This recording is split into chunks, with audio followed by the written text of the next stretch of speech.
Hello, friends. Welcome to the Philly Guy Speaks. I'm Joe Quills, and we're going to start here on this Saturday with me and my boy Tiger. For those that are watching, you know that Tiger Woods got himself into trouble a couple of times, and I'm looking for any excuse to wear this shirt. He made the cut at the Masters this morning, so why not? And hopefully that it gets picked up when I make this into the audio portion of the podcast here.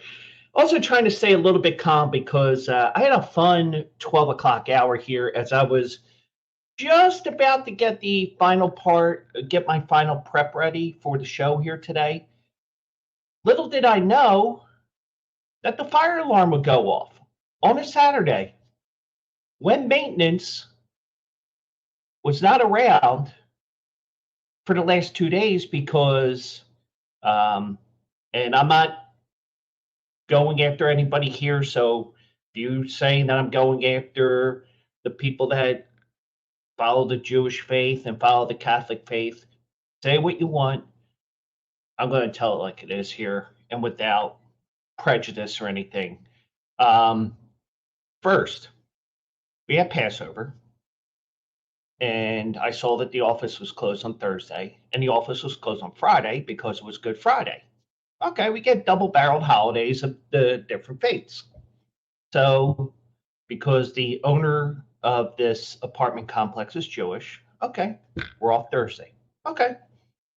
Then we're off. Then they were off yesterday for Good Friday. Just get a couple of nails, put everybody up for the night, and, things will. But, anyways. So I'm sitting here, I'm pulling everything up, get ready to go, testing the microphone, testing the camera here because, as you know, I'm taking AJ Johnson's advice and I am not blurring my camera today.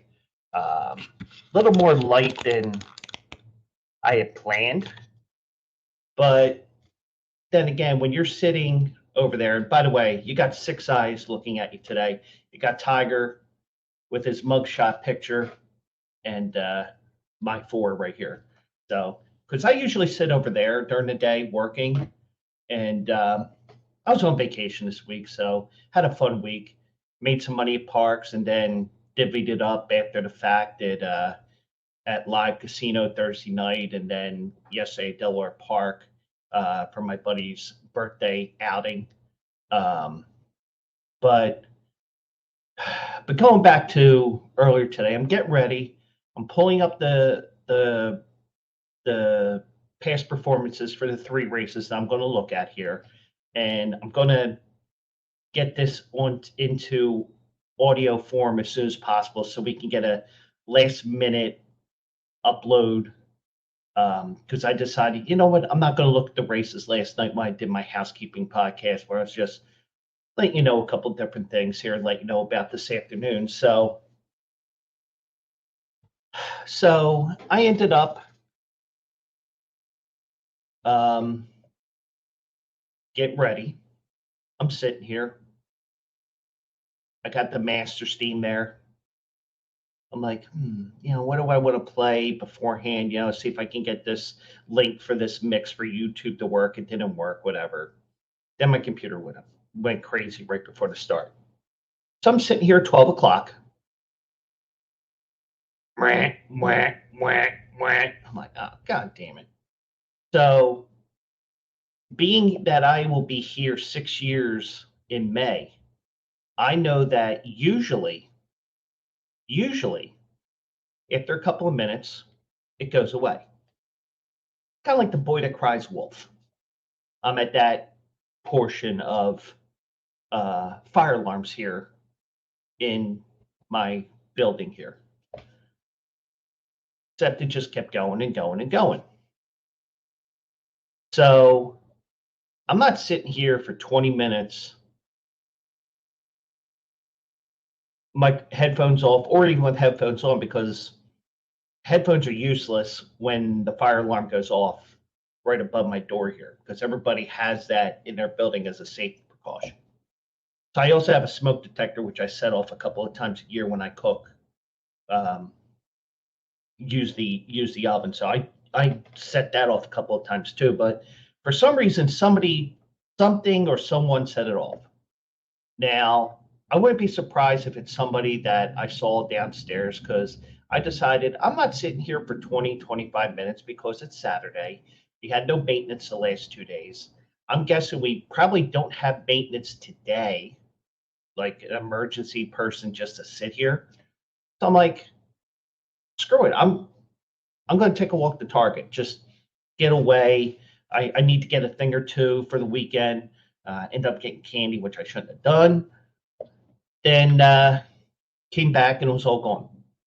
Let me tell you one thing first.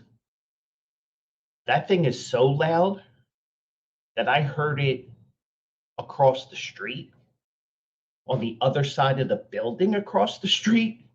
That's how loud that fucking thing is.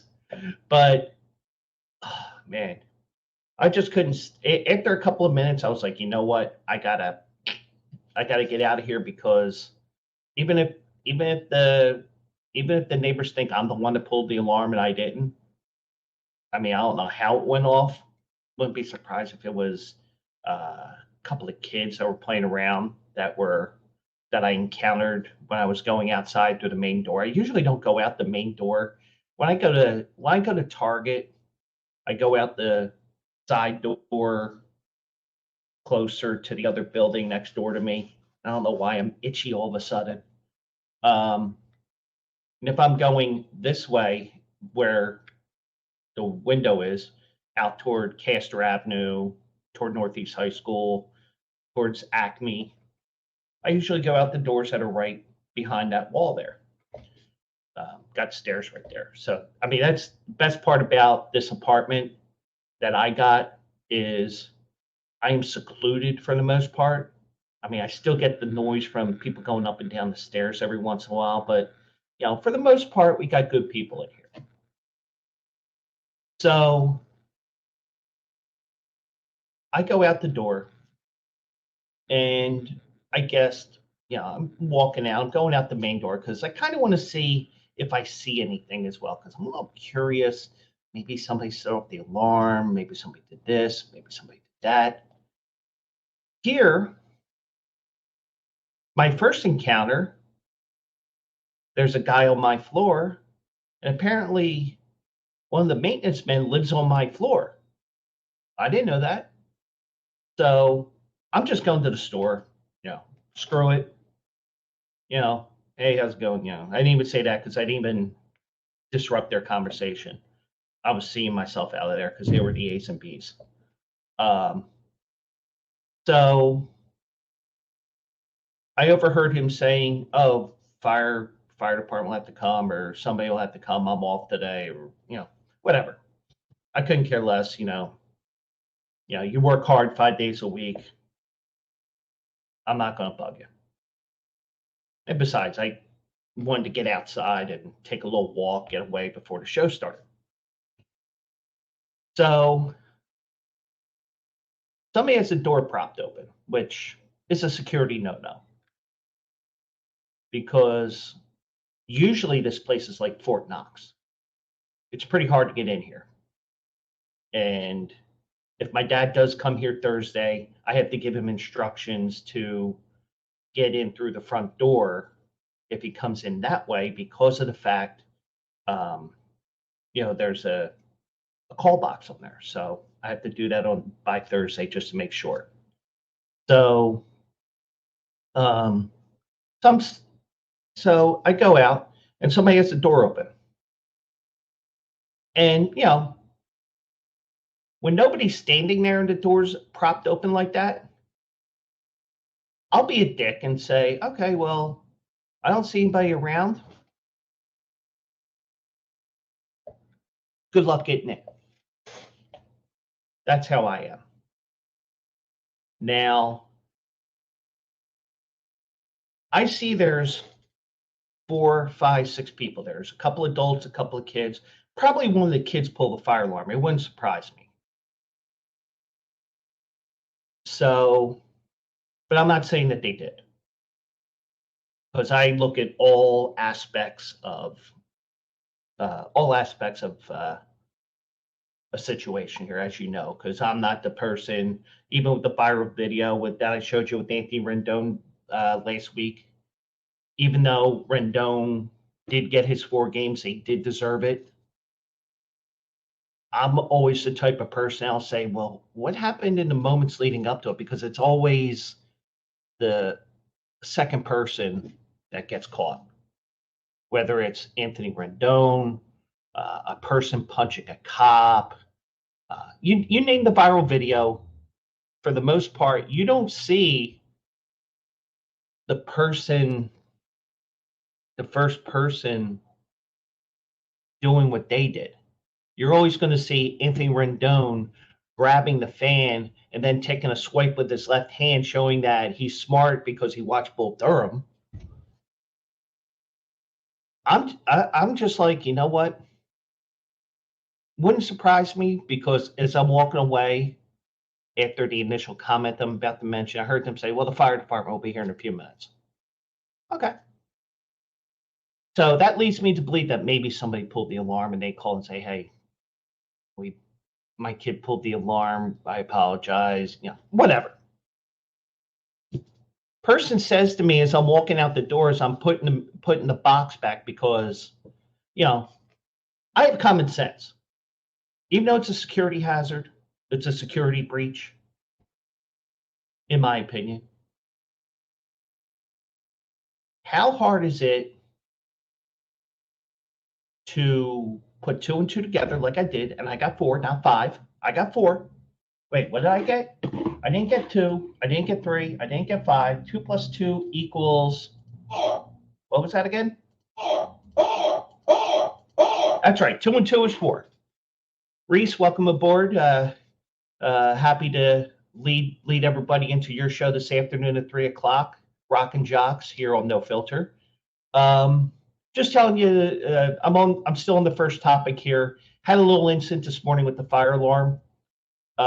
So I'm walking out the door, and somebody has the box there. Now, like I said, if nobody was in front of the door, I would have said, all right, good luck getting in. Be the dick of the apartment. But I see there's 4 or 5 people out there. Probably 2 guys that probably would kill me in a moment's notice. But I know 2 and 2 equals 4. What was that again? 2 and 2 is okay. So I'm putting the box back because I see you're standing out there thinking that it's a major fire alarm. It's just an annoying sound that you can hear 3 blocks away. And, that's the reason why, because even people that sleep as deep as I do can be woken up in seconds flat, if not sooner. She tells me, hey, can you put the box there? Or whatever she said exactly. I don't know what exactly she said, because I was too busy putting the box back.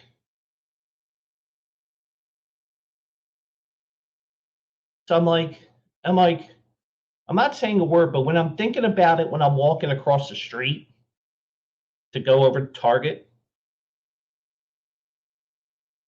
I'm like, that's common sense that if somebody's still outside, even though you're doing a security breach here, I'm going to let you be the cause of the security breach at the front door, that you had the door propped open.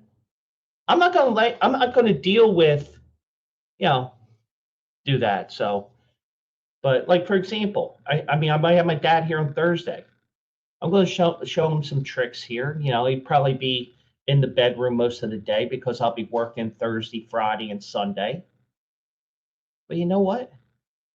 Little things, But that pissed me off that somebody said, "Oh, can you put the box back in?" or whatever the hell they said.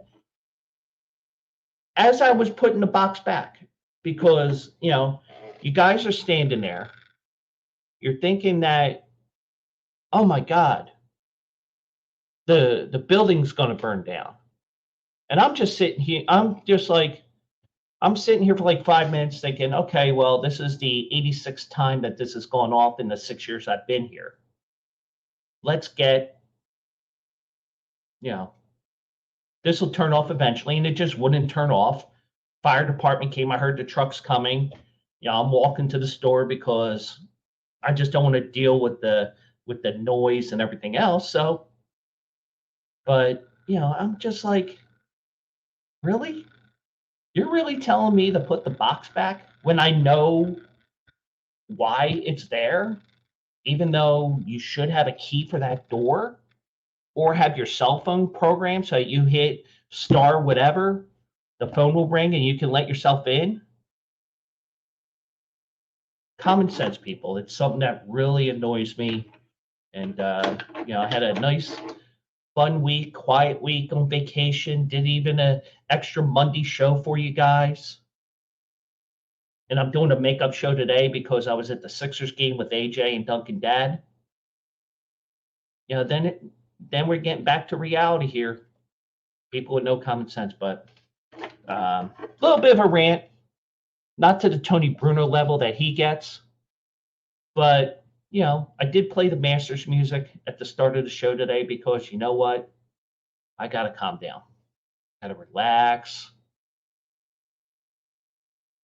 Or something like that. But anyways, the original plan on Thursday for the Bleacher Brothers, the ones that are here in Philly, AJ came up. Duncan Dad lives here in Philly or the Philly area. I'm in Northeast Philadelphia. The original plan was to go to the Phillies game. Tailgate, give out the T-shirts, talk to guys, promote our shows, even promote my show, Duncan Dad, his 18 different shows that he does, AJ with his 2 shows, promote Rockin Reese's show. Shit, if I was there, I would even be promoting, for example, Gerald Contreras' show at 4:30 today, I think it is. I'm the guy who promotes everything, even outside the Bleacher Brothers. So I'm sitting here Wednesday night, and I don't know what I was sitting here because I was watching the races at Turf Paradise because I gave my picks out. And for the most part, my picks Wednesday were. But I was outside my element trying to do something a little different. Hey, little podunk track in Arizona. I did have 3 winners, but they were all heavy favorites. You're not going to make any money off of that. But, and if I gave you the quarter horse pick 4, you would have won. But that $9 ticket would have got you 11. So there wasn't much of a profit there because it was chalk, chalk, chalk, chalk. I mean, it was almost rock, chalk, Jayhawk. But either way, nice to do something a little different with you guys, because I may talk sports 95% of the time. I enjoy just interacting, and if it leads to something else, I mean, we could have somebody join me and we can go off to a different path, and that's fine. That's the great part about No Filter. You can hit that knock button, which is on the lower right. I'm pointing this way to the left because that's where I see it. That's because I'm streaming to you guys. But on the right-hand side, that's where you'll get the fist. And you can knock. I'll see it. I'll let you in. We have fun. So I'm sitting here, I'm watching the races, and NBC 10 Philadelphia, 6 ABC Action News, ESPN. I get like 4 alerts. Bing, bang, boom. Phillies game postponed, rescheduled for Friday. And I'm like, shit. Because I wanted to do this tailgate because it's the first time I'm doing a tailgate where I'm actually promoting something. And I had to back out of it because I had planned a birthday outing with my buddy Mike because it was his birthday last month, and schedules weren't aligning until my vacation week, and Tuesday didn't go as planned. Apparently, Tuesday was the day we were supposed to go, and I ended up going to Parks on Monday. Thankfully, I bailed my ass out by winning in the casino Monday afternoon when I was at Parks. But, um, you know, ended up giving a little back here, a little back there. Delaware County's happy for me. Philadelphia's happy for me. I gave some of my money back, but that it's nice to have some spend money and do the different things there. So, I'm going to bring Rockin Reese on here, and we'll talk a couple different things here. So, just waiting for that to load up here.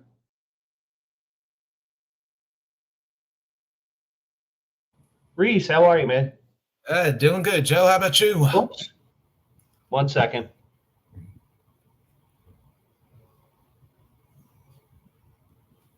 There we go. Sorry about that.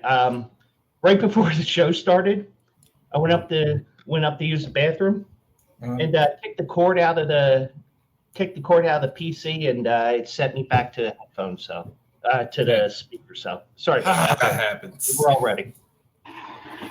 It happens. It happens. Fun afternoon so far. Yeah. I was about to say, and also I would like to thank Philly for sending their weather down to me. No, I'm just kidding. Because we had it the same day. So yeah, but it didn't rain one bit in the afternoon when the Phillies game would have been played. Yeah, Thursday. It all rained in the morning or whatever, if it did. But yeah, I had to say this, like, when it comes to this week, but first and foremost, happy Easter, everybody. Happy Easter, everybody. I forgot to mention that. Yeah, like I said, this would be a perfect segue to go into, because I was like, Easter is probably one of the most confusing holidays because you never know when it's going to be. Exactly. Yeah, up until like this week, I didn't even know it was coming up. I was like, wait a minute. All right, so Easter hasn't passed by yet. And I was like, oh, great. We get Easter, and then we get taxes, like all within a span of 24 hours. Yeah. And I even a couple of weeks ago, I'm like, when's my first vacation week? And I had to look it up on the shared spreadsheet that we have. I'm like, oh, okay. I'm on vacation the week I'm right now. Okay. So I didn't realize that Easter was a Sunday. And actually, at my job, Good Friday is the actual holiday. That's the contractual holiday that we have. Yeah. So I took advantage of that. And that's like I didn't even think about it till like it's actually I didn't think about it till I was like, oh yeah, I'm actually when I saw my schedule, it's like, oh great, I'm working Friday, and then I was like, oh wait, this is actually Good Friday. So it's like, and it felt like a bad one, to be truthful, but like I said, it's mostly because it was raining. Yeah, and it was cold here. I mean, in a way, I'm glad that I had the birthday thing that I had planned, but I think even though, I don't know where exactly Duncan and AJ sat at the game, but if you're on the third base side and the wind's blowing in from left field and you're like in the upper deck of the stadium, you can hear the wind coming in through the concourse behind you like you wouldn't believe. It sounds like a freight train sometimes. I miss going to the lake. That was actually the one. That's actually the one. Like, that's like the one like stadium or arena in Philly I actually feel safe going to. No, because I was like, there's no way in hell I'm going to the link, even though I love it, because knowing my luck, depending on which game I'd go to, odds are to be sitting next to somebody that was from the opposite team, and I was like, man, I am not trying to get pegged with beer or like somebody else's food that was like meant for the person. Yeah. Thankfully, I haven't. I mean, there's the fans that just want to antagonize the Eagles fans. Even if it's like Eagles and Jets. You still have a guy in a Dallas uniform there just to that's the number one game I would avoid going to, because I'm like, I'm pretty much like with how Stephen A is when it comes to Cowboys fans. I can't stand them, but that's no story another time.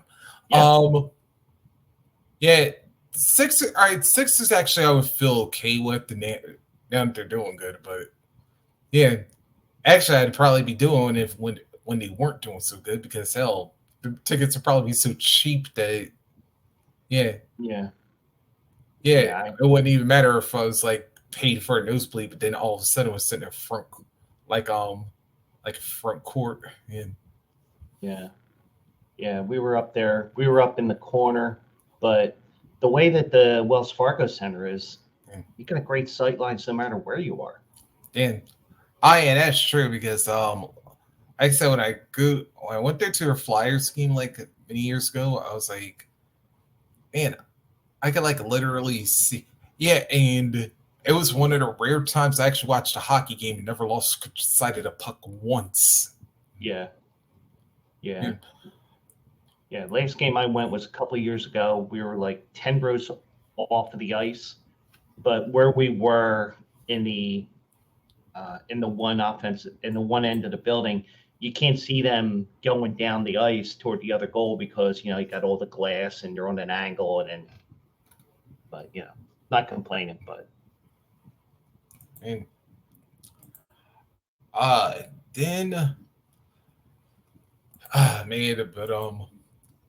then there's also another thing is like, dude, like something crazy happened by my way yesterday, and it was like, there was just, actually I had the police by my way earlier this week, and they were like, I hear like this battering ram going downstairs, and I was like, or I didn't know it was a battering ram at the time, but I hear this banging going on, and I'm like, what the hell? And then I like glanced out my window, and usually I think because like some of my downstairs neighbors friends, like friends who usually answers to police, and I was just thinking of that. And then when I realized it actually was the police, I was like, oh shit. And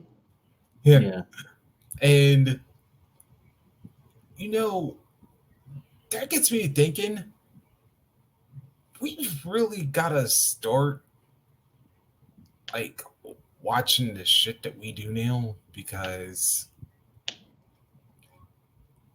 and then when I found out why is that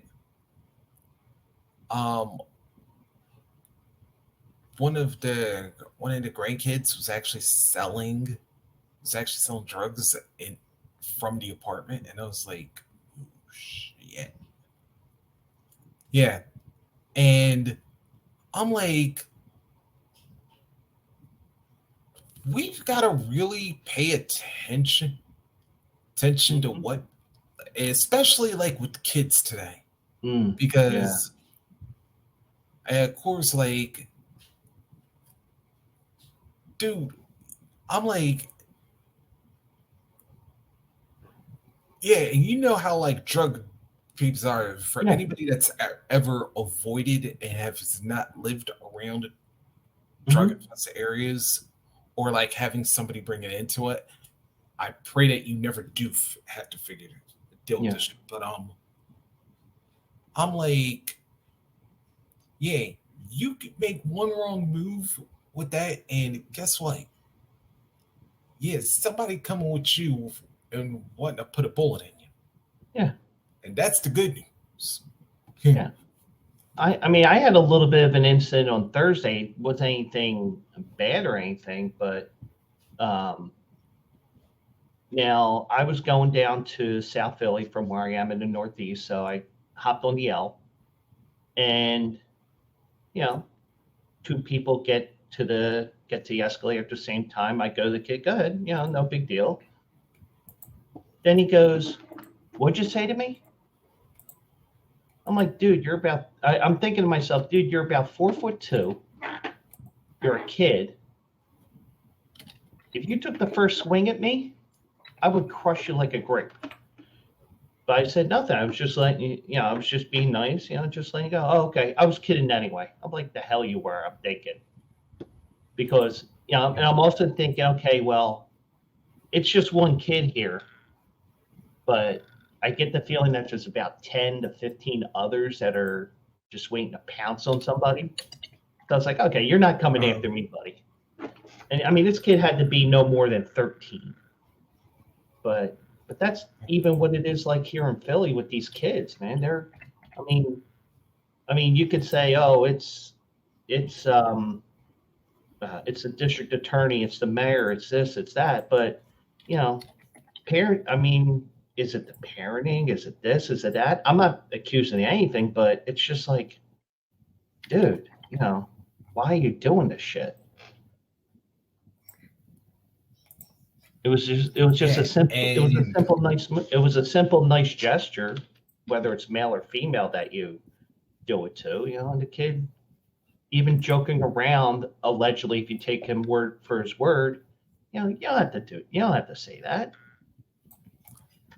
Yeah, and that's the thing is like people wanna like people are just like looking for reasons now to do shit. And it's like, why? Yeah.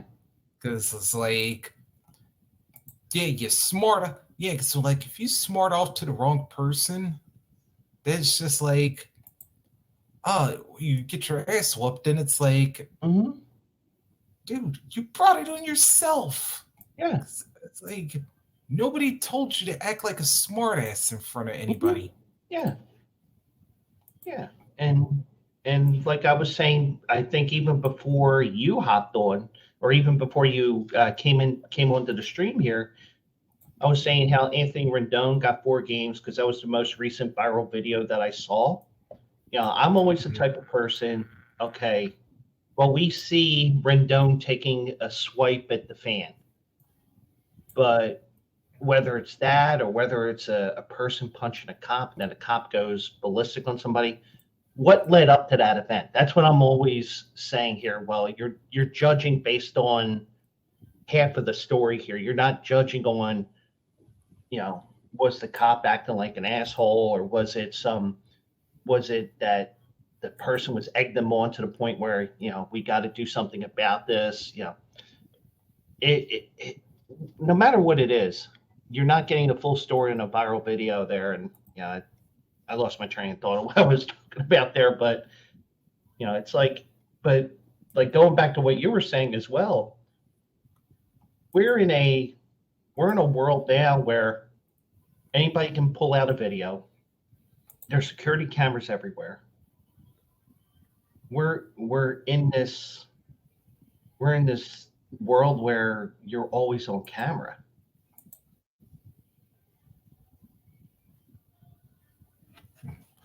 Yeah, and the thing is now that people always have a habit of like taking things at face value, where now, and I think of like another incident, like with what happened within the women's Final Four with Caitlin Clark when she did the John Cena up there, but then when Angel Reese does it back to her, now everybody's like calling her classes and stuff, and it's like, dude, first of all, it's like, okay, nobody said anything with Clark, who, by the way, if I remember, like LSU or Iowa was beating the hell out of Virginia Tech in their matchup, blowing them out. But it's like, okay, nobody wants to say anything. But then now you have Angel Reese doing it. And Yeah. you know what's the sad part about this? Is that that the moment I knew this, I was like, and I didn't even have to wait for the comments. Yeah. I almost knew somewhere that this was going to go to a race thing. Of course. And the sad part is now is that we tend to like force this into that issue when it doesn't even have to be. It's just a coincidence that Angel Reese was just throwing back to Caitlin Clark the way Caitlin did to Virginia Tech, and it was like. And from what I saw, it was ring, ring, and then that. I mean, that's the one that I saw the most often over the past week was ring, and then. I think because I saw it the reverse way. Like I saw the hand gesture, then the ring. Yeah. No matter the order, that's what it was. It was that and this or this and that. I don't see it as a race thing. Everybody wants to turn it into that. It's basically, okay, well, you did this to the other team in the last round. We're going to do it to you here because guess what? We're going to win this game. We're going to have all the glory. We're getting the bling. We're getting the trophy. We're getting all that. You're eventually going to be a superstar in the WNBA and around the world. But you know what? Right now, we got the glory of the moment right now.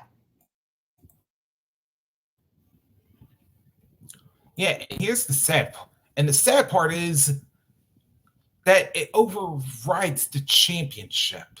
Mm-hmm. And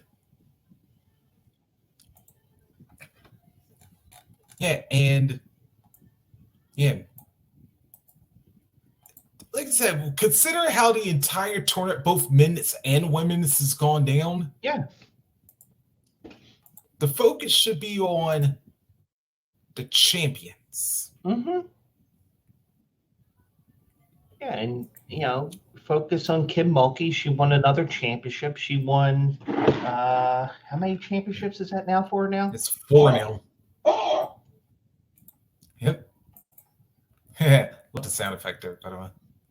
I'm going to have a different setup in a couple weeks. I'm getting more RAM. I think I'm going to get a Stream Deck and all that. So I'll have them loaded and ready to go. So, but yeah, I mean, let's focus on Kim Mulkey. Let's ignore the fact that she had a loud outfit on. She can wear whatever she wants. I'm not criticizing one way or the other. She wears what she wants. I'm not going to criticize her because people criticize me for wearing this today. But she won 3 at Baylor, and now she's won at her alma mater, LSU. Turned that around in 2 years, which is incredible into itself. I mean, even though it's easier now with the transfer portal and everything, and NIL, and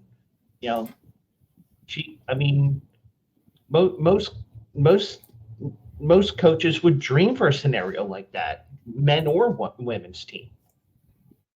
Yep. And speaking of which,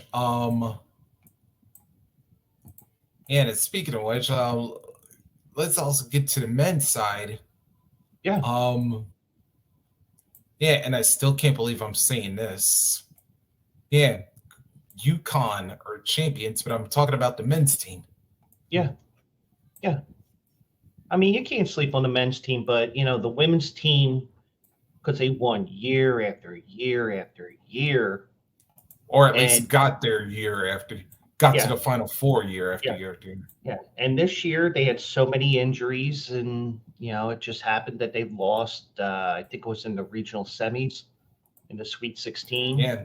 For the NCAA to make them happy to call around what they wanted to be. It's a down year for them, but every high school girl, when they start getting good at basketball, they start making themselves well known throughout the high school sport. Where would they want to go? probably to Connecticut because they had the legacy of 20, 25, 30 years now. And then also like one of the best things about it is that now we're starting to see a little more parity because now some of these smaller schools are starting to big up, and then some of the schools, even like a prestigious school like UConn, now we're starting to see their men now start to rise up a little bit. And now is like you get to school where both the men and the women's team are doing something. Yeah. I was like, man, you're gonna be having recruits like crazy. And also at UConn, I think most of their guys are coming back, so they got a. I think they are the favorite for the in the sports books for the next year's national championship. The way too early odds, I might add, because the last year the season just ended on Monday. Yeah. And there's something else I was also wanting to go off on, but but we could think about that one until later. But like another issue I really want to get off on it, and I was about to say, like, why do I have this feeling, even though it's only April of 2023? Why do I have this feeling next year we're about to have a wash, rinse, and repeat? In terms of what? Yeah. What's next? Well, it's next year. Let's see. We got the Olympics next year. Go close to the fall. World Series. After the World Series. But NFL. it's not sports related. The Olympic, the presidential election. Yeah. There we go. Yeah, I am dreading that. Well, I'm already in election mode here in Philly because we are voting for the next mayor of Philadelphia, and we got the primary next month. And I have my buddy laughing because the one candidate, Alan Dom, I said joking around, I said, there is no way in hell I'm voting for him because he looks like the principal in Billy Madison, the principal who was the principal that was the former pro wrestler who accidentally killed somebody by suffocating him. Yeah. So I was like, I can't vote for a guy that looks like that.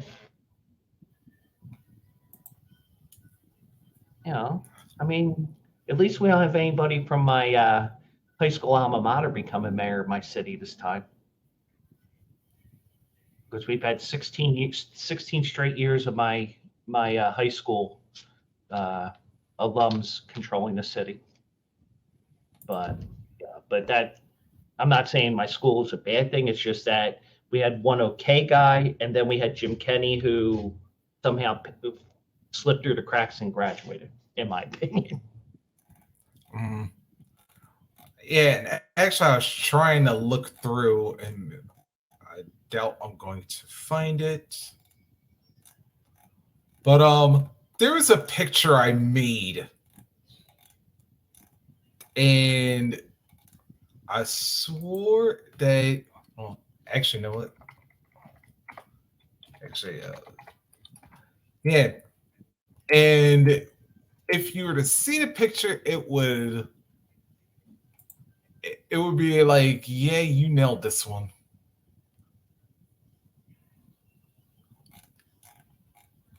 Here it is. Wait a minute, because I didn't have my editor yet at this point, but let me see if I can share my screen real quick. Yeah, you should be able to. All right, share. share entire screen. All right, and all right. Okay, Joe, can you see his picture right now? Yeah, I can see it. Okay. Yeah. All right, I want to see if I can show these individually. Okay, and it does come up. All right. Yeah. All right. So this was what for I made for night one. Yeah. Like Trump versus Biden. What I would have had for night two had it not get canceled. Yeah. And then of course there was And just to let you guys know, the first picture was Grumpy Old Men. The second picture was Dumb and Dumber with pictures of Trump and Biden superimposed.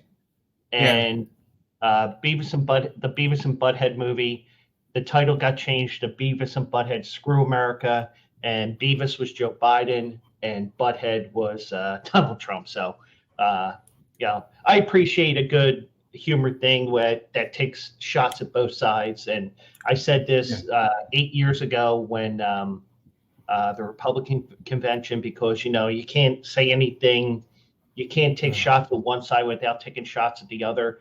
I prefaced that Monday of the Republican convention, because their convention was first. I said, ladies and gentlemen, I'm going to be taking shots at the Democratic side for their convention, but here's some pics and some captions I have for these photos, and just ran with it. Yeah. And here's the sad part about this one. That the first one, pretty much Donald Trump admitted he's going to turn that debate into a fight, and it literally became one. And that's why I went with Grumpy Old Men for the first movie. And I was like, and it's the sad part? I watched that, and then in comparison, when I watched Mike Pence and Kamala Harris, theirs was way more civil. Yeah. Matter of fact, scarily a little too civil. Yeah. For two sides that are supposed to be against each other. And that's even despite the fly landing on Pence's head. Yeah, I love that part. But here's the gist of where I was going with this one. I was like, if they weren't on opposite sides, I would have rather voted for Pence and Kamala Harris than I would have either Trump or Biden, because at least Pence and Harris, like, although they did have their moments where they were cutting each other off, they weren't like over the top and malicious with it. I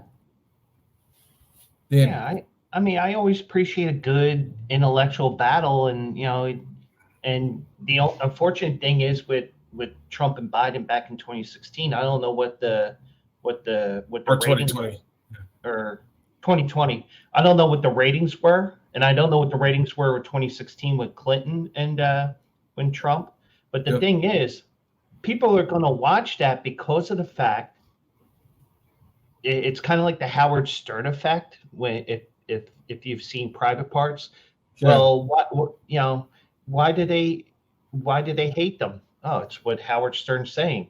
Why are they still listening? They want to hear what he says next. That's why you want to see it, because you want to see the dumpster fire that is everything that's going on between the two of them. Yeah. But it's the sad part, and I'll tell you this right now, I would never run for president because I know I've got way too many skeletons in my closet, or like bullets accused against me. But it's the one thing that's always killed me when it comes to the United States. What's that? That under no administration in this entire country's history had anybody to ever take office stop to think, hey, guess what? I'm in office now. Guess what? Democrat and Republican stops for me. Mhm. Yeah. And it's like, hey, I may be a Republican, but guess what? Yeah, my goal is the American people. Mhm. I don't care about what the Republican Party wants. I don't care what the Democratic Party, because guess what?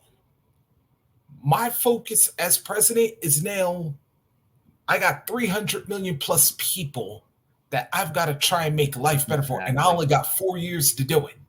Yeah. And it's like same thing. Like if you have a Democratic president, it's like, yeah, guess what? I know I came in on a Democratic ticket, but it's like, yeah, I can't favor the Democrats. I can't favor Republicans. I gotta focus on the people, and it's like that's true with any office, whether you're governor, whether you're mayor, whether you're senator, whether you're Congress, whatever. But it's like, yeah, when you are in office, guess what? Yeah, guess what? You ain't part of that party anymore. Mhm. At least for the time you're in there. Yeah. Because if you're a mayor, you got to focus on everybody in your city. If you're a governor, you got to focus on everybody in the state. And like I said, if you are the president, you got to focus on everybody in the entire country. Mm-hmm. And it's like, get together, work. And it's like, if you got to take a week or two out the year, get everybody that's currently in your office right now or currently holding the office, get together as like, all right, y'all, what's going on here in each state? Or it's like fly into like each state and it's like, hey, what's going on here? It's like, how can I help you here? Or you're doing good here, so what can we do to keep this to make sure we don't lose it? But we've never had that. We've never had that mentality. Yeah, and we're not going to see it anytime in the near future because we keep getting further and further away from that middle ground that nobody wants to be as a politician, or very few people are. It's more extreme to the right, more extreme to the left. Yeah. And here's the thing, and I'm glad you also brought up 2016 because I remembered giving a little warning. And I told people, don't look at, and I gotta admit, like I fell into the trap like earlier on in my adulthood, but I started noticing some things. Like they were very vague at first, but now I'm starting to see it a lot more clearly than when I was in my 18 through 20-ish times. Mm-hmm. I've noticed to stop looking at how each party is different, but then start looking at how each party's similar. Mm-hmm. And Trump versus Clinton was the one that really stuck this to me because I noticed how, and I partially remember because I remember Donald and Hillary were actually friends for a long time under Bill's run. But did you notice whenever one of them like made somebody drop, the other party had somebody drop like almost days later? And it was like they were playing the same tit for tat kind of game. And also I noticed that they often flip-flopped, albeit in different aspects, that they flip-flopped on the same policies. If let's say for gun control, for example. Yeah. If Hillary was pro gun control, then like maybe a couple of like months later she'd be anti-gun control. Yeah. But then meanwhile, while she was pro, Donald was anti, and then one of them would flip, and then the You other would flip would the other way. Yeah. flip back like just afterwards. And it's Yeah. like, yeah, and the more I started thinking about, and then when I think about another thing, why we don't see an independent actually win an election, and then when I did some research on it, and then I found out how limited they are by the other two parties Yeah. on finances just to even run their campaign, much less get TV time. And I was like, yeah, now I see why.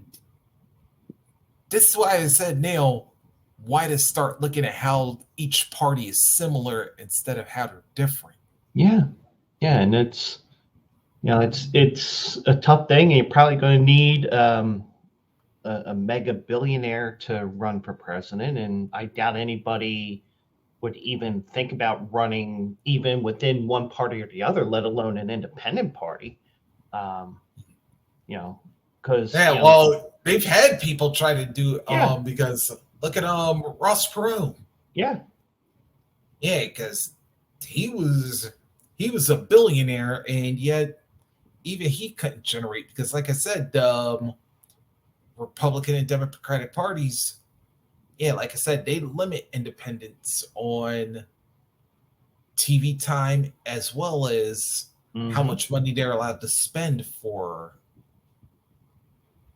their campaigns. Yeah, but he did get enough votes in the going to Perot. I believe he did get enough votes or enough percentage points in the polls where they actually let him be part of the presidential debates back in 92. Yeah. Yeah. Yeah, but that's the thing though, is that yeah, you can get the you can like get into the debates, but the thing is, being able to win them. Yeah. And and it's all subjective anyway, because let's say I like candidate A and candidate B, is selling his points better. I'm still going to tell you candidate A, for example, because that's my guy already. And a lot of people do have they don't know who to vote for, but even that's getting less and less now because we're so galvanized with the left and the right that it's you don't have many undecided voters. Yeah, and one day, what? I'm glad you brought that up, Neil, because that gets me to another thing. When did we start? Well, actually, we probably did it before either one of us were born. But when did civilians really start like identifying themselves by their party more than anything else? And it's like, yeah, I remember like maybe in the 50s, 60s, 70s, somebody would say, yeah, but I'm a registered Republican, or oh yeah, but I'm a registered Democrat or something like that.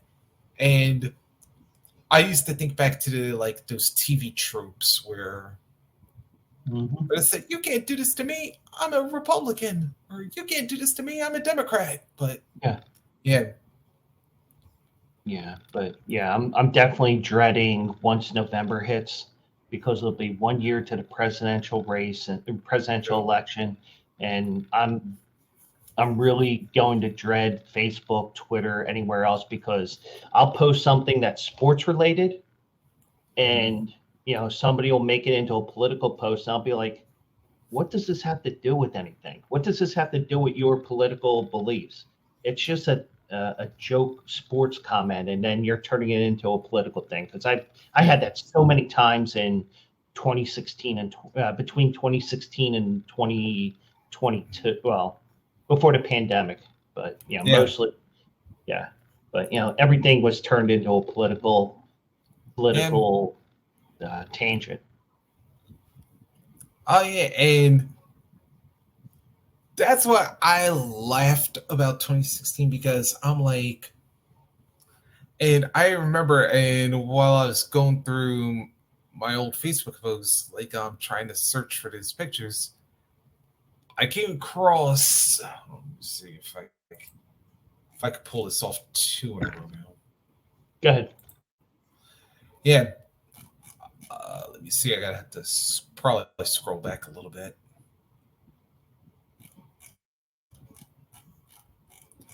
Yeah, yeah, because I'm gonna have to remember my exact wording I used for this. Yeah. All right, here we go. Okay, I'm going to use the line. All right, here we go. This is my exact quote, and I actually remember this was November 2016. I'm going to use the line from iRobot that Will Smith said. You know, somehow I told you so just doesn't quite say it. Mm. America, most of you wanted Donald versus Hillary, despite the fact that there was every signal known in existence telling you that this was a mistake. Well, you got what you wanted, but look at the results. Mm-hmm. Those of you who supported Hillary are upset and getting ridiculed. Those of you who support Donald are getting unwarranted attacks. Mm-hmm. Why you chose the two most dislikable people to run for president is beyond me. And as infamous as the US government has been for boneheaded mistakes, the citizens of America committed the biggest one of them all by selecting Trump and Clinton as our presidential candidates. Mm-hmm. We should have known that no matter what happened on Tuesday, America screwed itself. Mm-hmm. Hopefully in 2020, we'll be smarter with our choices and nominate candidates that are likable. End quote. Sadly, that didn't happen. Yeah. I mean, I agree. I mean, I'll tell you that, I'm sure this will get some backlash and go from there, but I'm not going to lie. I voted for Biden in 2020, and part of it was not because, anything to do with my political beliefs or anything like that. It was just like, what Trump was doing in terms of the global scale and how we were being ostracized in a way. That's why I did it. I mean, you could have put whoever on there, probably would have voted, but but for the most part, I'm going to take a look at both candidates and say, okay, this one's better for me. I'm voting for there. So I mean, you could say that in terms there, but you couldn't plan for how he planned with the pandemic and everything like that, and everything goes. I mean, you have all the checks and balances, and everything works together, and things didn't go as planned. That's basically what happened. I mean, yeah, we have inflation, we have this, we have that, but things did not go as planned when he was campaigning and everything else. Things happen. It's just that it really ugly for us as Americans right now with inflation through the roof and this and that. It happens every so often, and unfortunately, it happened with Biden, and he's probably going to be a one-term president no matter what. I mean, I when I voted, when, like, for example, when Obama won in 2008, I said to myself, as I'm sitting there leading up to the election, will John McCain be a two-term president? I said, I don't think he can. I don't think he can go two terms, because I thought even with him being old then, I think, maybe something happens. I threw that aside for Biden, knowing that he was 78 when he won the election. But I mean, you take age into account, and also health, and I was just like, it was still a tough choice for those people that are in that gray area of the undecideds, even though it's probably less undecideds leading up to 2020 than ever before, because everybody was extreme right or extreme left. Yeah, and Yeah, and you know what? Like the sad part about this is that we've could have avoided a lot of this Yeah. because it's like, dude, at the end of the day, we've got 300 million people, and then you know what? It's all ego at the end of the day because you Mm-hmm. want to be that one that, oh, where I'm the one that made the United States a great country finally. When it's like, yeah, you did it for yourself, but Mm-hmm. yeah, like after you leave office, is that plan of yours still going to be as good? Mm-hmm. Because, and you know what's the thing I'm waiting for most? What's that? I'm waiting for somebody to make a plan.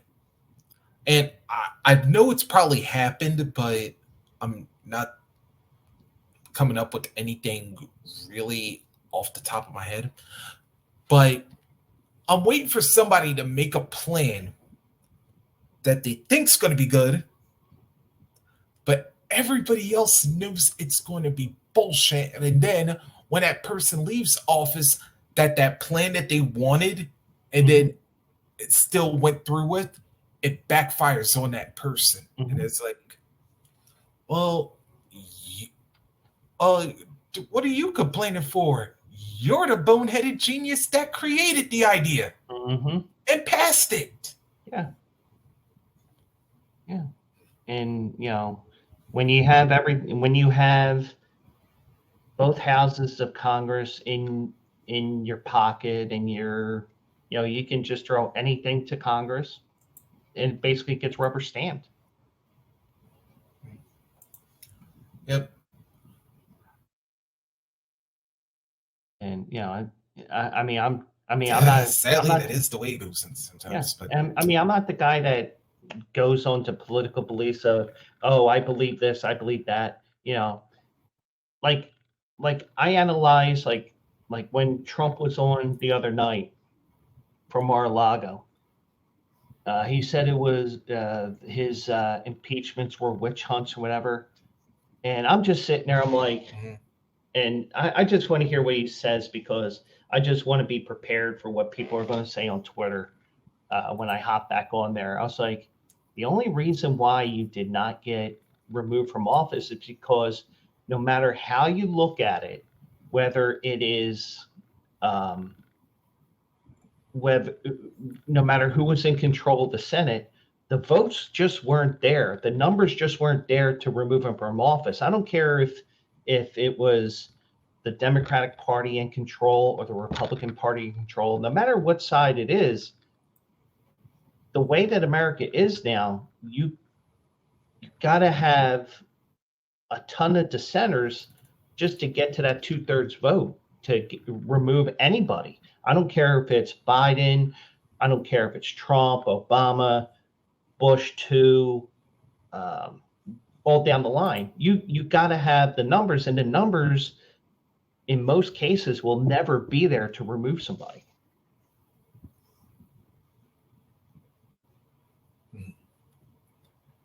Yep. That's true. But anyway, Jill, I'm gonna get over because I'm gonna get prepping For for your Russia. show. But thank you very much for having me on, Glad, man. glad to have you on, and you'll be on at 3 o'clock. I'm going to have a hard stop here so I can hop over to your show. All right. All right. Thanks a lot, man. All right. Later. Later, man. Rockin Reese, everybody. He is up after me at 3 o'clock. Join him. Great insight on everything that he does. I'll be able to watch him this week. Not a Saturday night work.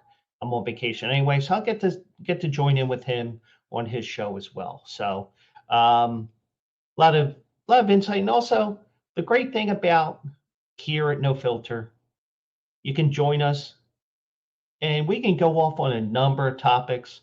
We even went into politics there. And yeah, I don't usually talk politics, but you know what? That's a great thing. I try to steer away of going extreme right, extreme left, in the middle, whatever. Like, for example, when I was giving you guys my thoughts on Trump's two failed impeachment, the two processes that was there, no matter how you look at it, oh, he survived, Trump got away with it, or, Trump witch hunt, whatever road you take. I'm going to look at it in a different light because guess what? The numbers just weren't there because that's what I'm about. I'm about numbers. And I'm going to go back to the baseball point I was starting to make with the Phillies opening day. And it was a beautiful day on Thursday. The game could have been in. But I'm going to tell you one thing here. The reason why the game was postponed, in my opinion, was twofold. First, even though Minnesota's a mutually exclusive thing, Minnesota was the first to postpone their opening day on Thursday because of the cold. And also because, way up north, that's something totally different. That's a different type of cold than it would be here, what we're experiencing right now, even though it ain't really that cold. But when you're sitting there between Baltimore and New York, and the Mets postpone their game a day early, Baltimore postpones their game a day early, and the weather forecasts have not changed in 3 days, and it's going to hit between 3 and 4 o'clock, you don't want to start a game, stop it, and continue with the game, especially when you're 8 games in, or however many games, 6 games in? Because now, if it was the first game, I would consider trying to play the game because you know what? Everybody's available because let's say we had the old extra inning rules, or what we're now going to call the playoff rules, where you just play to the death. You could have a 25 inning game and you can bring in your number 4 and number 5 starter and pitch in 5 innings each, let's say. And it wouldn't necessarily hurt them because the number 4 and 5 starter, it's probably their bullpen session day. And you talk about that every once in a while, or at least we used to when we had the old rules before the ghost runner came into play permanently this year and had been for the last few years. But I think when you have the Mets postponing their game, you have Baltimore to the south postponing their game, it's like, and then on top of that, you had the backlash, which was more Major League Baseball than the Phillies, because in the regular season, it's the Phillies that make the decision with the Reds, especially with the fact that, you got to say, hey, when you decide before you let it known to the public that you're postponing the game, when are we going to make this game up? Now, if this was Sunday, tomorrow, and it got rained out, you would say, okay, do you want to come here for that game? Or do we want to make it up in Cincinnati where you're the road team, we're the home designated home team, even though we're playing in your stadium? Or do you want to come back to the East Coast, play one game if we're both off, if you're in New York or DC and you want to come up for one game? That's something you do as well. But I think a combination of the two things led to that postponement. And because of that postponement, everybody was like, why do it so early? The part of it is it's a special day. It's all the pomp and circumstance of the first home game. You got the 2022 flag being lifted by Rhys Hoskins and Bryce Harper because, Bryce Harper's out for a while. Rhys Hoskins has the brace on his knee, getting the pity of the fans. All right, I'm joking around, but you get the idea. But when you had those two guys out, they raised the flag, rightfully so, because there were two of the key guys that were on last year's team that isn't playing right now. Harper was bombing home runs in batting practice yesterday. Part of his rehab that he has, it's eventually going to lead to him back before we expected. We were saying July, and maybe before Memorial Day, for all we know. But you got to take it with a grain of salt. And like I mentioned a couple of weeks ago, I talked to Mike Abadir, who's a good friend of mine. I was on his show for broke my guest spot cherry on his podcast, and the one thing I said was, I asked him. I said, "Didn't Shohei Ohtani have this a couple years ago?" Because I thought that he was actually doing the he actually played the field or actually DH'd a year and did not pitch, and that was the case. So for in Bryce's case, the problem is you're in the World Series at the beginning of November, so it takes longer to do that because he's only 4.5 months into the surgery. I would still be careful with that, but make sure he's ready to go when the time comes where, okay, he's cleared to swing the bat. Let's make sure everything's okay before we do that, because you don't want to lose him for the whole year after you lose another guy for the whole year, because we see how everything is with the Phillies right now. They're down to their third first baseman already, which may be a platoon of Cody Clemens and Alec Bohm. Or maybe you pick somebody up, or somebody from the minors can eventually fill in that first base spot. But I was watching parts of the game on when I was at Delaware Park with my buddy Mike, and I don't know about you. On the scale of 1 to holy fuck, where in that scale is the violation of Roger Clemens wearing a Phillies sweatshirt, jacket, whatever he was wearing? Because I saw that and I was like, I said it on Twitter as I was standing there watching that at the end of the second inning when his son Cody came up to the plate for his first official at bat as a Philly, and Roger was there, and I was like, that's got to be a violation of some sort, because we remember Roger Clemens for three of his 4 teams. We remember him from Boston because he had that 20 strikeout game. We remember him for the Yankees because he won a couple of World Series there. And we remember him in Houston because that's where he ended his career. We kind of remember Toronto, but not really. But I'll tell you what. I mean, it's nice that you get the star player in there, and you can. Even if we had younger players on the team that didn't go through the World Series experience like him, he can give advice to these players, even if you take away the fact that he was a suspected roid rager. I'm going to say suspected here, but only because he never did have a dirty test, even though he was part of that report, I believe. But either way, it's nice to have somebody that like he did in the preseason, in the when they were down in Florida in spring training. He did speak to the team, and he doesn't have to speak to the team even though his son's there.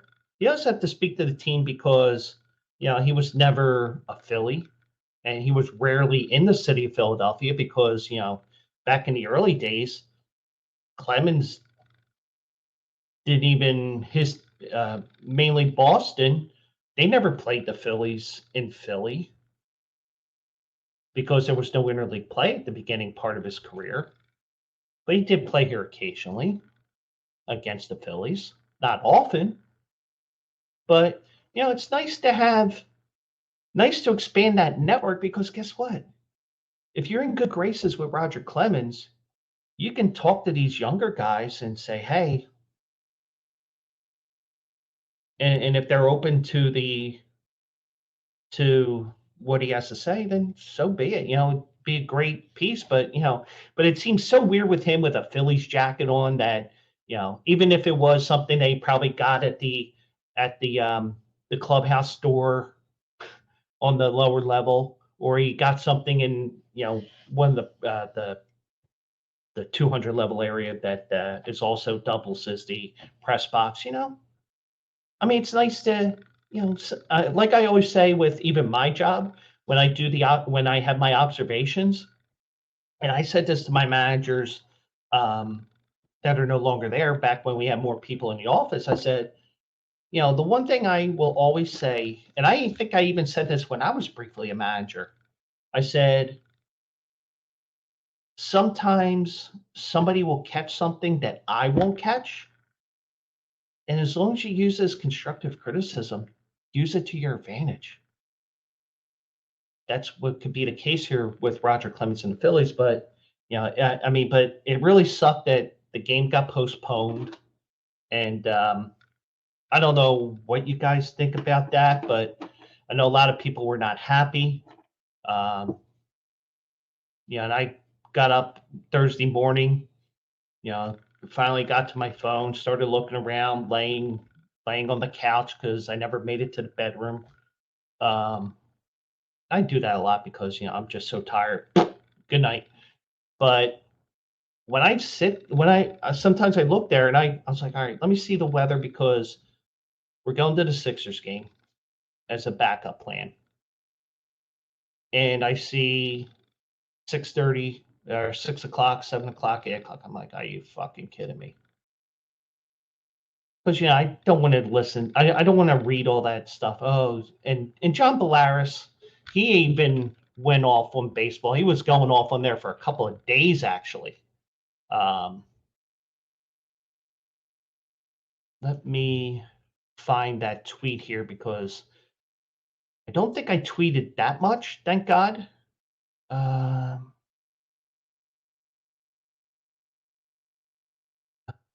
Go to my profile here. And I'm going to actually share this so that when this gets uploaded to YouTube, and if you watch this after the fact on nofilter.net,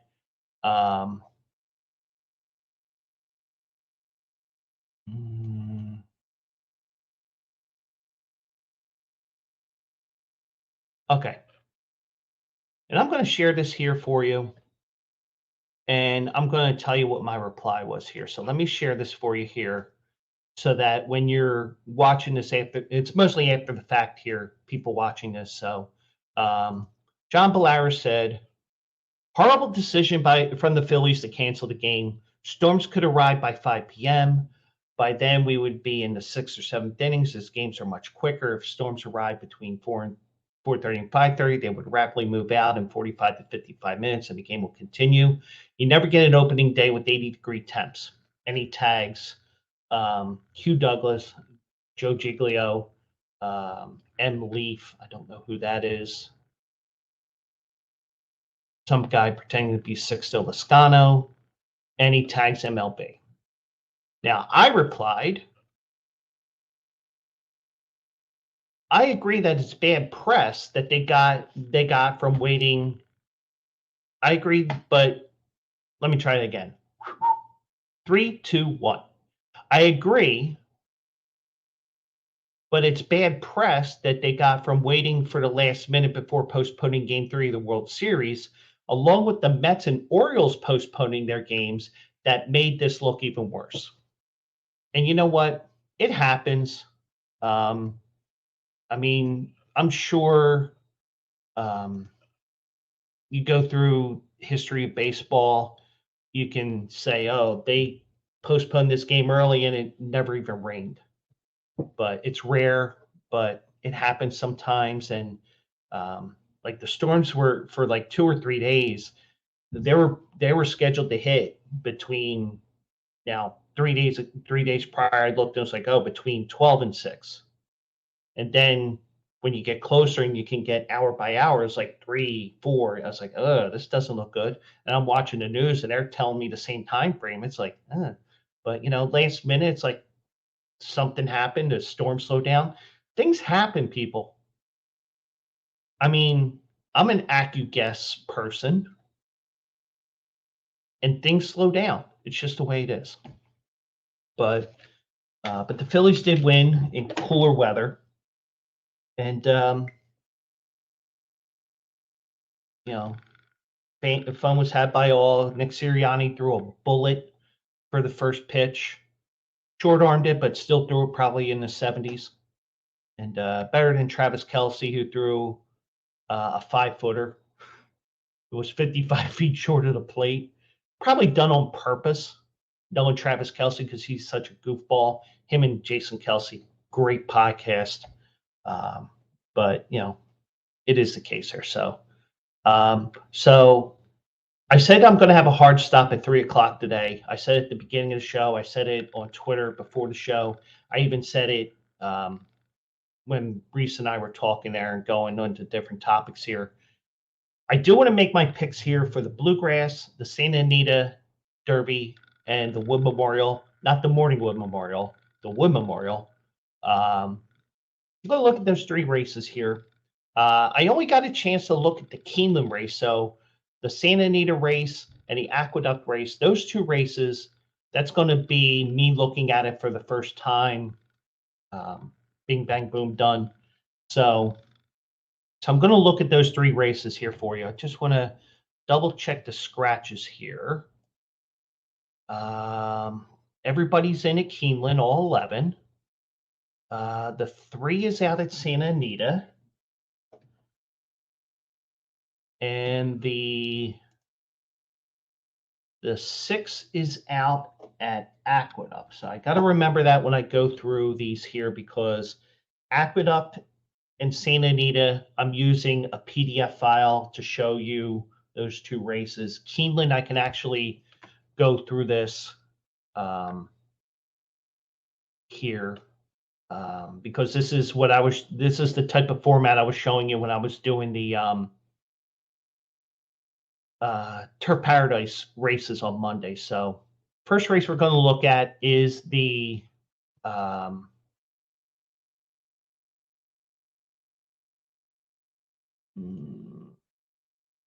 there it is. The first race we're going to look at is the Bluegrass. All 3 of these races today are a mile and an eighth. So they're going a little bit more than a lap around at Keeneland in Lexington, Kentucky, because that's a mile and a 16th around. The favorites on the rail, Tapit Trice. Powerful move to win the Tampa Bay Derby. Last time out as a heavy favorite. Top Pletcher horse. Now, the closer look says here, when he won the Tampa Bay Derby, it's suggesting that he would want more yardage today. I agree with that. But also, when I looked at this originally, it didn't really look like there was a lot of speed in this race. So this could be more of a tactical race. Although we did see with much lesser competition there at Gulfstream, he can be closer to the pace. So we'll see what happens there. His second time around 2 turns here, because that Aqueduct race, those 2 Aqueduct races and the Gulfstream race, they're all 1-turn miles. This is a 2-turn race. Tampa Bay is a 2-turn race. So he'll definitely have the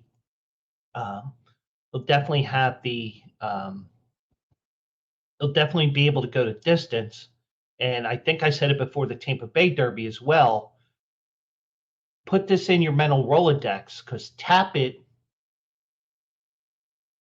those horses have been winning the Belmont Stakes left and right. I think it's like 6 out of 10, 7 out of 12, something like that. Crazy stuff like that. And I'll tell you what, maybe a Kentucky Derby winner here, who knows? But Tapit Trice will be up there. Will be closing at the end here in this race. 2, Clean the Air. He scratches out of the race at. They scratched him out of the race at Aqueduct, where he would have been 15-1 for being 30-1 in the Bluegrass here. Probably be amongst the leaders in the front, but it did have trouble. Was tight in the final turn there, or a little after the final turn at Aqueduct. Has to go another eighth of a mile there. It's only gone as far as a mile. I don't see it happening here. I think he's gonna. I think he's well below the contenders as the person who put up the closer look here. Probably be a horse that, like they said here, is best on synthetic surfaces. So I'll take a pass on him there. 3, Verifying gets a fast track here after running in the slop at Oaklawn. You know, was in traffic the last time out. So, with these 3-year-old races, you never know. It's all about trips as well as, being fast enough to win. It's probably going to be the other Cox horse because I think there's another Cox horse here. No, I'm not. Okay, so forget that statement I made. But finished 4th in the Rebel. Had some traffic issues. Third race back from a layoff, and I'm gonna pass on this horse here. They say he's a contender here. I'm not going to deny that he's not. I just think there's some other horses that I would put on here with my superfecta that I would get some money off of here. So, going to pass on him for now. Classic Car Wash, the 4. Finished 2nd to Tapit Trice. Got bumped around at the start of the race. Wasn't too far behind Tapit Trice there. Finished 3rd in the Sam F. Davis. So, but usually the Tampa Bay Derby, a lot of times they go to Keeneland and they just don't fire for whatever reason. So I'm gonna pass on him. But I'm not passing on Tapit Trice. I can tell you that right now. So Classic Car Wash, even though one surprised me, he wins. I'm not going to totally ignore it. It's just that with 4 spots in the superfecta, I'm not going with it. 5, Hayes Strike, won the private terms at Laurel last time out. That's a quirky mile in the 16th race where it's 2 turns, but you got a very short run to the first turn, kind of like the way Gulfstream is. Did not run well at Turfway, tossed that. Faced some of these horses in the Gun Runner, which is the first prep in the Louisiana series. Was way wide in the final turn, lugged in a little bit, but you know what? I don't see it here, so I'm going to take a pass on here only because I don't think he's been facing the usual suspects that we see here. Scooby Quando, the 6, was my pick here for one of my top picks for the race at Turfway, the Jeff Ruby Stakes. They decided, okay, we'll run here instead. I would have tried to get the points at Turfway because it appears that he loves the synthetic. Won a stake a week after the new year. Then went 2 turns and ran well. They're taking a shot here. Possible that he'll be able to handle the dirt surface going from the synthetic to the dirt. I like the form here, and if you can get somebody who's going to go crazy on the lead like this horse could close as well. I got this horse in there. I'm taking a shot of putting him up there, see if we can get some money even on a superfecta here. I actually have him 4th here, so we'll see what happens. But my pick is actually the 7 here, Sun Thunder. And he finished 2nd to Angel of Empire at this distance.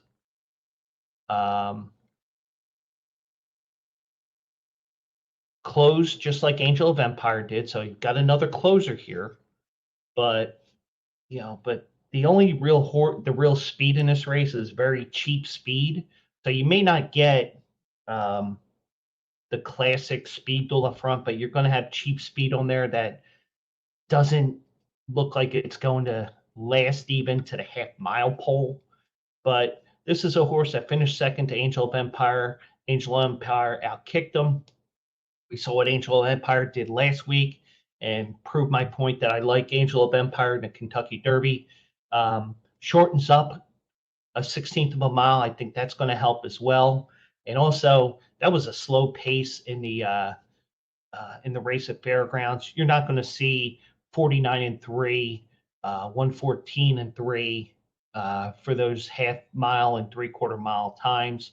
I think you're going to see a little bit faster, and I think Sun Thunder will get up here and upset at a nice price here. Blazing Sevens, the 8. Yeah, could have been lucky. Could have Blazing Sevens on the 7, which would have been cool, but it's not. I'm tossing that Fountain of Youth race. Forte, you avoid that. Bumped around early on. Nothing, didn't expect anything. Blinkers on here. Second race off of the layoff from the juvenile back in November at Keeneland. Ran fairly well. Once again, bumped around and bothered at the start. If it gets a clean trip, gets a clean start, should have a chance here. I'm going to throw him in at second. So we got 7 and 8 so far. The 9, Major Blue. D. Wayne Lucas trying to get a horse in the Derby here. I don't see it happening. I mean, as you can see here, definitely speed in this race, and I don't know how long he'll last. He definitely won't last too long. So, like I said, cheap speed here with the 9, and also the where was the other horse? Well, maybe the 3 takes the lead, but not much in the way of speed in this race if you're a speed junkie. Well, maybe the 11, but that was a turf race there. But going to the 10, Raise Cane.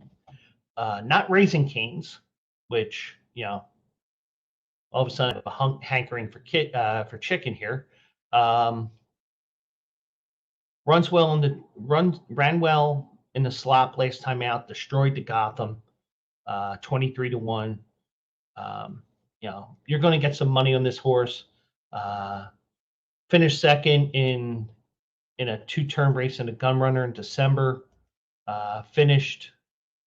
Did not run well. You could say that was a surface issue there for Raise Cane there. So has won at Keeneland, did win a maiden, winning by 5 1/4 there.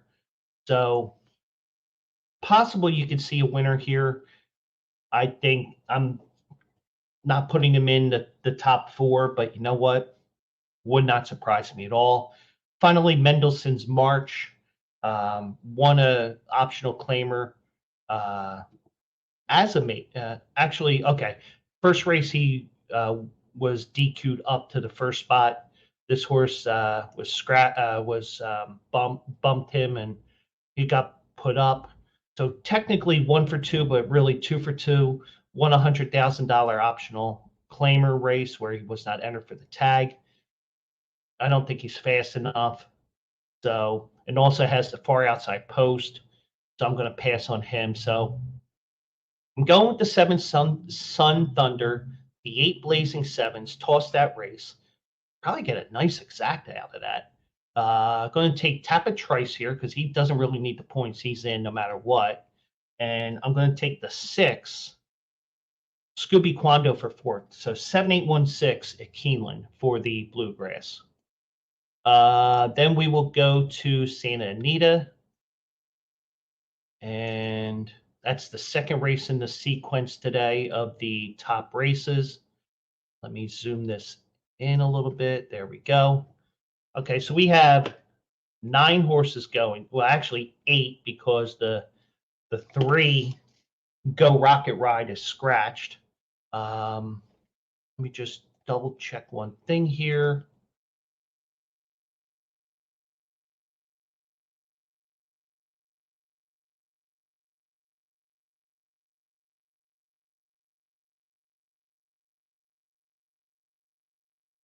Okay, that's the only scratch there in that race, the only change that I see so far for that race.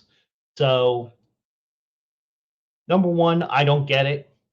Won the maiden last time out. Got a couple of horses running that they're coming off of maiden races here.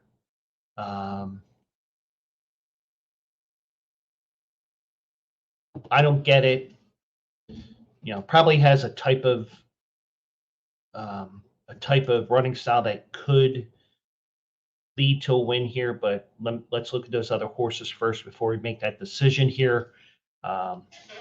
Looks like could be fast enough, but we'll see what happens there. 2 Dazzle Me Silver. Looks like if it runs like this one, this last race, probably be closer to the lead. Lost to I Don't Get It in that race. Both of those horses coming off of that maiden race into this race. Go Rocket Ride is scratched. Probably would have been my pick. The 4, 1 in Vermilion, was fractious in the gate, so we'll see what happens with the 4 horse here if he's has any behavioral issues. If he doesn't have any behavioral issues, I could see this horse possibly winning because, well, maybe not. He's 50-1. Sorry about that. But seriously, let me go back here. Probably be on the lead here. 1 in Turf Paradise, 1 in Sunland, but has a lot to catch up on here. So maybe not, but I mean, you could probably toss that race, but it's probably still not fast enough. Practical Move probably will get the perfect trip here for Tim Yakteen. And this is actually a Tim Yakteen horse that was originally trained by Tim Yakteen. It's not a Yakteen previously trained by Baffert, so you can get the horse in the Derby. Had a beautiful trip. Hit the gate at the start of the race, but still won easily. So this could be this is probably your horse that's going to win here. And we're talking about the horse that comes off of goes from Baffert to Yakteen. Here's the case with National Treasure. Probably going to have the same mindset as the 5 here. Get right behind the leader and go from there. If I'm going to stay away from the favorite, this is probably the horse running basically the same. Not far off, but we'll see what happens with that. Probably, just the fact that it's a last minute chain, trying to grasp points at the very last minute. Probably not going to be in the Derby, but probably be in the maybe in the Preakness. Who knows? We'll see what happens there. Skinner ran a couple of grade 1s in his 2-year-old campaign. Didn't do anything. Came back, won a maiden special weight there. Then goes off of Lasix, obviously, because in this race can't run on Lasix or any drugs. Finishes 3rd. It's a little slow, wide both turns, maybe. Now here's the mystery horse, Mandarin Hero, the 8, and I'll tell you what, the way the Japanese horses have been taking over the big races around the world, Dubai, Saudi Arabia, you can't just toss these. You just can't toss these horses that are coming over from another country, especially Japan. I would say, even though we don't know much, do not toss this horse. I'm not picking him to win, but I'm going to have him finishing 3rd here behind the 5 and the 6. The 5 and the 6 here. And the 9, Love Expectations, finished 2nd in a Sunland Derby that basically just totally fell apart. You had long shots galore finishing up here, and coming back after 2 weeks. if there's any advantage that this horse has, it was up in the mountains, so a little more oxygen in the system. But you know what? I'm still going to toss him here. I don't think he's good enough here, so I'm going to go here for the Santa Anita Derby. I'm going 5, 6, 8, 7, and like TBG has that $10 payback money back special. I may put the money back special on the 8 here just to see if I can make some money here if the odds are good on that horse. So I'm not tossing that 8, but I'm trying to give you winners no matter what here. I'm going with the 5 here, practical move here in the Santa Anita Derby. I take a little drink there. Okay. Finally, the Wood Memorial, presented by Resorts World Casino, Grade 2, 750. Man, I'm pretending to be a handicapper on screen, whatever. But got 12 horses here. The 6, Clear the Air, is running at Keeneland. Now you're going 1 lap around the track. Fairly quick into the first turn, but the turns are wide enough that you can make up for that easily enough. Dreamlike, one still a maiden, but close here in those 2 races. Going to be close to the pace. May even be on the lead. Failed as a 1 to 5 favorite there. That's a little concerning to me, but 7-2 morning line. Pletcher and Ortiz, a dangerous combination there. 2 Shadow Dragon, just missed on the Holy Bull. Did not fire in that race in the Fountain of Youth. Comes to New York to avoid Forte. I don't see anything happening there. The 3 Knox ran 1 race around 2 turns in October. Okay race. Maybe starting to get back here, but Safi Joseph, the saying, Safi usually does not win north of Gulfstream. He occasionally does, but not to the to what you normally see there. I'm going to pass on him. 4 General Banker, finished third in the Gotham in the mud, finished third in the Withers. Has gone the 1 1/8 distance, but I don't see it happening here. You got to make up in terms of looking at the February race. You got to make up 11, 12 lengths. I don't see that happening. Slip Mahoney, not Balls Mahoney from ECW fame, was 9 wide at the quarter pole. Finished second to Race Kane, who won by 7.5. And every once in a while, I talk about those transitive properties. And I talked about it when I did my Turf Paradise show on Monday for the Wednesday card. If Race Kane wins his race in Keeneland, Race Kane's the 10, right? Yeah. So if Race Kane wins the Bluegrass, this is definitely going to be my horse for the Wood. Arctic Arrogance has gone the distance here twice already. December in the Remsen, ran 2 back in the Withers, or last time out in the Withers, has run 5 times at Aqueduct. Going to be the speed horse here. We'll see what happens here. Blinkers off.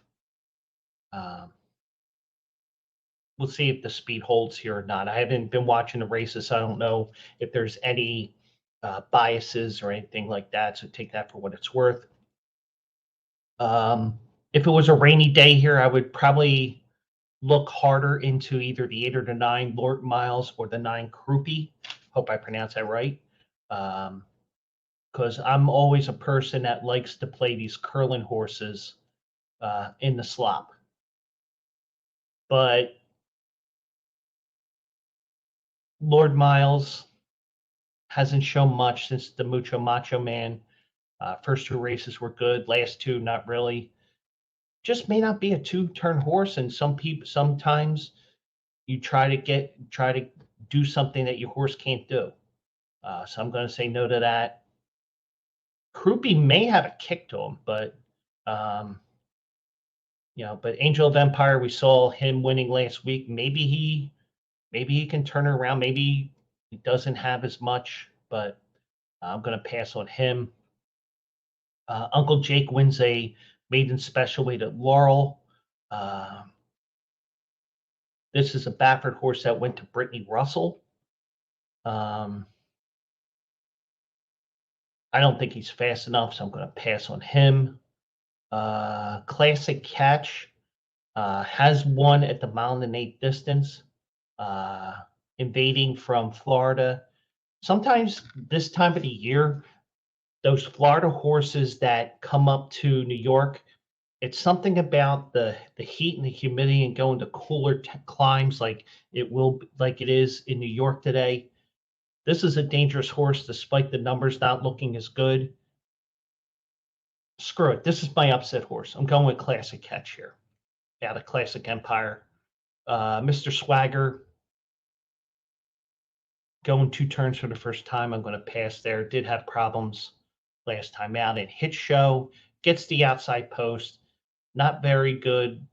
Not a great post for him. But if he ends up winning from the far outside, he's probably going to be up there with Forte, Mage, Angel of Empire, the one horse at Kentucky,